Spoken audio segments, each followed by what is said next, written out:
Outrights, I mentioned before, I think one of the favorites is probably going to be the guy that comes through this week. So I'm not going to be looking too far down the odds list. If I'm looking down there, I may play something, as Andy mentioned, on a top 20, 30, or 40 type of a list, but I'm going to stick with the top of the list for the outrights this week, which I'll start with Morikawa.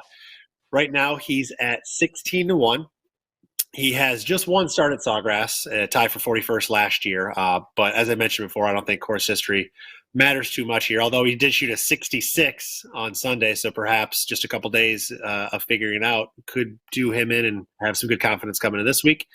Since the Tour Championship, Morikawa has played in 8 events with 6 top 10s, including a win at the DP World Tour Championship.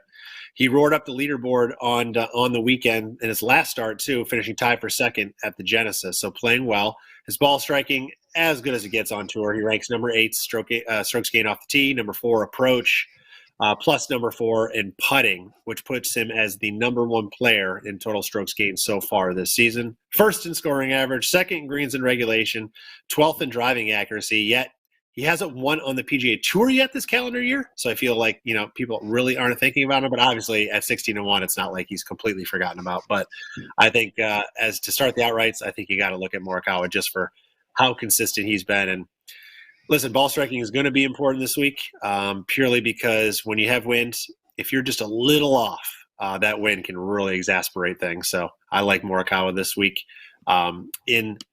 as an outright play. Right now as a top 10, he's also about plus 180. Not a great value there, so I just stick with the outright play.